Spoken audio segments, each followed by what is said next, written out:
దేవునికి స్తోత్రం. ఆమేన్. హల్లెలూయా. హల్లెలూయా. క్రీస్తునందు ప్రియమైన దేవుని బిడ్డలారా, మరి నేను మీలో కొంతమందికి తెలుసు, కొంతమందికి తెలియకపోవచ్చు. నా పేరు అబ్రహాము. నర్సాపేట ఎస్ఆర్కేటీ కాలనీలో పరిచర్య చేస్తూ ఉన్నాను. ఆమేన్. అంటే తెలియని వాళ్ళ గురించి, తెలియని వాళ్ళ కొరకు కనుక మరి ఈ రాత్రికాల సమయంలో మరి ఈ మందిర వార్షికోత్సవ కూడికు నన్ను ఆహ్వానించిన అన్నయ్య గారికి, మరి వదినమ్మ గారికి ప్రత్యేకమైన వందనాలు తెలియజేస్తూ ఉన్నాను. మరి నాతో పాటు వచ్చినటువంటి నాతోటి సహసేవకులందరూ కూడా ప్రత్యేకమైన వందనాలు తెలియజేస్తూ ఉన్నాను. మంచిది. ఈ సమయంలో నేను కూడా కొన్ని మాటలు చెప్పి నా యొక్క సమయాన్ని నేను ముగించుకుంటూ ఉన్నాను. మరి ఇందాక జయరాజు పాస్టర్ గారు చెప్పినట్లుగా నా మందిరము సమస్తమైన అన్ని జనులకు ప్రార్థనా మందిరం అనబడునని అన్నాడు. ఆ మాట అప్పటి కాలంలోని ప్రజలకు తెలియదా?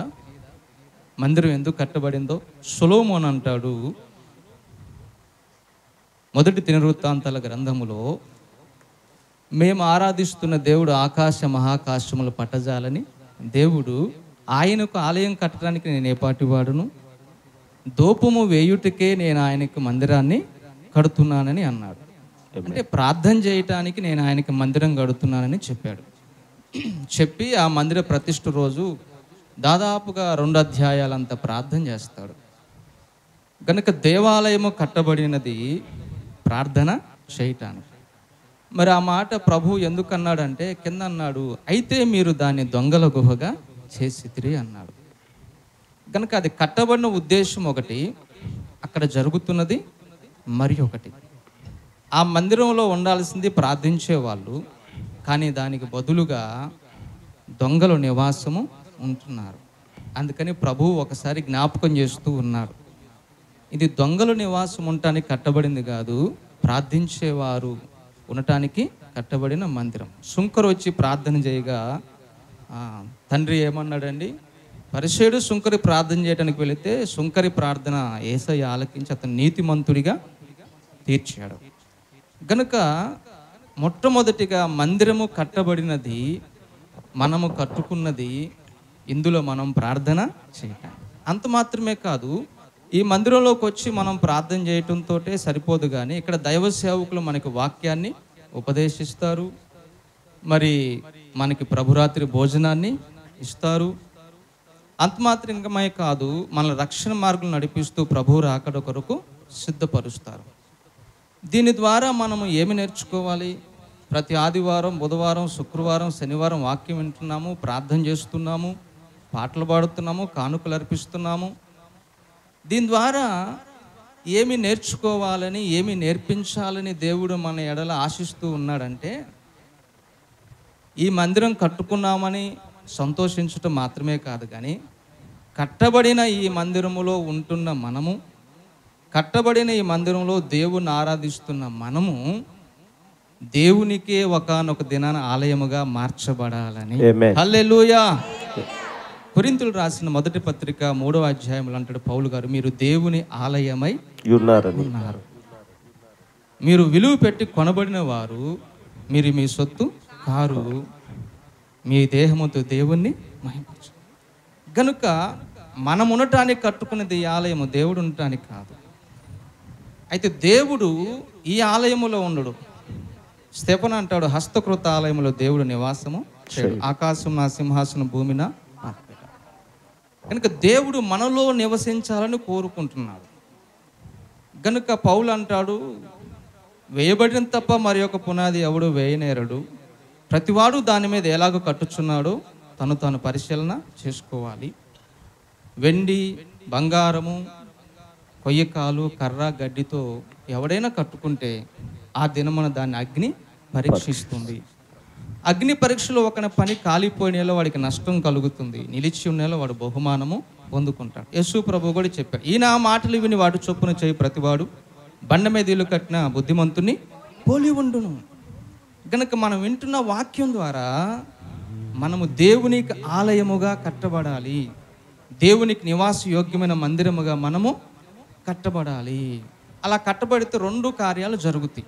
ఒకటి, మనం పునరుద్ధానం తర్వాత కొరింథీయులకు రాసిన మొదటి పత్రిక 15వ అధ్యాయంలో అంటాడు, అక్కడ మృతులు పునరుద్ధానం జరుగుతున్నప్పుడు ఏమవుతుందంటే పౌలు చెప్తాడు, సూర్యుని మహిమ వేరు, చంద్రుని మహిమ వేరు, నక్షత్రాల మహిమ వేరు, భూవస్తు రూపంలో మహిమ వేరు, ఆకాశ వస్తు రూపంలో మహిమ వేరు, పక్షి మాంసం వేరు, మృగమాంసం అని చెప్పుకుంటూ వస్తాడు. మనం విత్తిన విత్తనాలకు రకరకాలైన శరీరాలు వస్తాయి. అట్లాగే మనం బ్రతికున్న దినాలలో ఎంతగా ప్రభు పోలికలో, ప్రభు స్వారూప్యంలో మనం మార్పు చెందుతూ ఉంటామో, మనం పునరుద్ధానం చెందినప్పుడు దానికి తగిన మహిమ మనకి వస్తుంది. అర్థమవుతుందా? తగినంత మహిమ వచ్చింది, పరిపూర్ణమైన మహిమ రాదు. సూర్యుడు వెలుగుంది, చంద్రుడు వెలుగుంది, నక్షత్రాలు వెలుగు, కానీ అన్నీ సమమా? కాదు కదా. దేని వెలుగు దానిది. అట్లాగే ఈ లోకంలో నువ్వు బ్రతుకున్న దినాల్లో ఎంతగా ప్రభు పోలికలోకి మార్పు చెందుతావో అంతగా రేపు మృతుల పునరుద్ధానం జరిగినప్పుడు అంత మహిమ నీవు పొందుకుంటావు. అది ఒక ఆశీర్వాదం. రెండవ ఆశీర్వాదము, ఆ మాట చూపించి నేను ముగిస్తాను. ప్రకటన గ్రంథము 21వ అధ్యాయములోనికి మనం వస్తే అక్కడ ఈ మాట రాయబడి ఉంది. ప్రకటన గ్రంథము 21వ అధ్యాయము 22వ వచన భాగం చదువుకుందాం. దానిలో ఏ దేవాలయము నాకు కనబడలేదు, సర్వాధికారి అయిన దేవుడగు ప్రభువును గొర్రెపిల్లయు దానికి దేవాలయమై ఉన్నారు. దానికి దేవాలయమై. పరలోకంలో ఏమి లేదంటండి, దేవాలయము లేదు. దేవాలయము లేదు. దానిలో ఏ దేవాలయము నాకు కనబడలేదు. మరి ఎవరు దేవాలయమై ఉన్నారంట? సర్వాధికారి అయిన దేవుడు గొర్రెపిల్లే దేవాలయంలో ఎవరుంటారు? దేవుడు ఉంటాడు కదా. మళ్ళీ రివర్స్లో వద్దాం.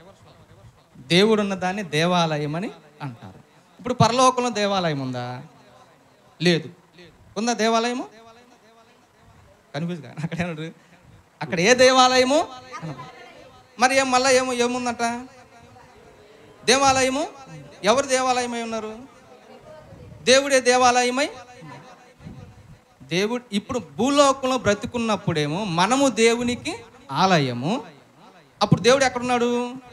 మనలో ఉన్నాడు గనక మనం దేవునికి. ఇప్పుడు మనం పరలోకానికి వెళ్ళిన తర్వాత అక్కడేమి లేదు, దేవాలయము లేదు. మరి ఎవరు దేవాలయమై ఉన్నారు? మరి దేవుడే దేవాలయమై ఉన్నప్పుడు ఆ దేవాలయంలో ఉన్నది ఎవరు? అర్థమైందా పాయింట్?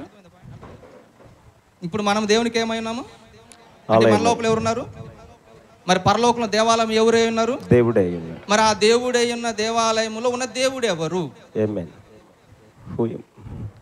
మనమే. ఏమో పాస్టర్, ముందు మేము వెళ్తాం లేదు, మాకు గ్యారంటీ లేదా అని.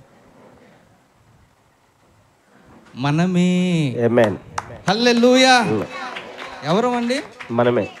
దేవుడు మనకిచ్చిన ఆధిక్యత మామూలు విషయం కాదు. 81వ కీర్తన అంటాడు, మీరు దైవములనియు సర్వోన్నతుని దేవుని కుమారులనియు నేనే సెలవిచ్చుతాను. మోషేతో అంటాడు, మోషే నువ్వు ఫరోకి దేవుడు అన్నాడు. అర్థమైందా?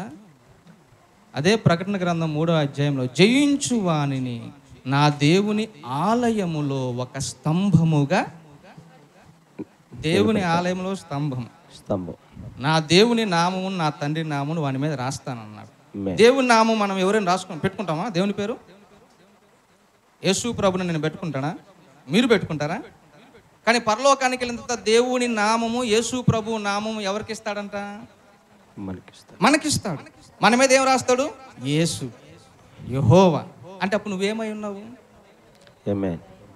ఎవరు నువ్వు? నీవే దేవుడు. అంటే దేవుడే మనుషులను దైవములుగా మార్చే ప్రాసెస్లో ఉన్నాడు. హల్లెలూయా. దేవుడు దేవతలను చేస్తే వాళ్ళు పడిపోయారు, చెడిపోయారు, నాశనానికి వెళ్ళిపోతున్నారు. అందుకని ఎన్నటికీ పడిపోకుండా చెడిపోకుండా ఉండాలంటే అతడు దేవుడైతేనే ఉంటాడు. ఇంకొకడు ఎవడు? అందుకని దేవుడు ఏం చేస్తానంటే ఆ పడిపోయిన మానవుల్ని రక్షించి వాళ్ళకి ఎన్నటికీ పడిపోకుండా చెడిపోకుండా ఉండాలంటే వాళ్ళ దేవులుగా మారాలి కనుక వాళ్ళ దైవములుగా చేస్తాడు కనుకనే మనం ఆయనకి భారీ కాగలము. హల్లెలూయా. ఆమేన్. దేవుడి వాక్యం దీవించునుగా. Amen. Praise the lord. Praise the lord. Thank you pastor గారు.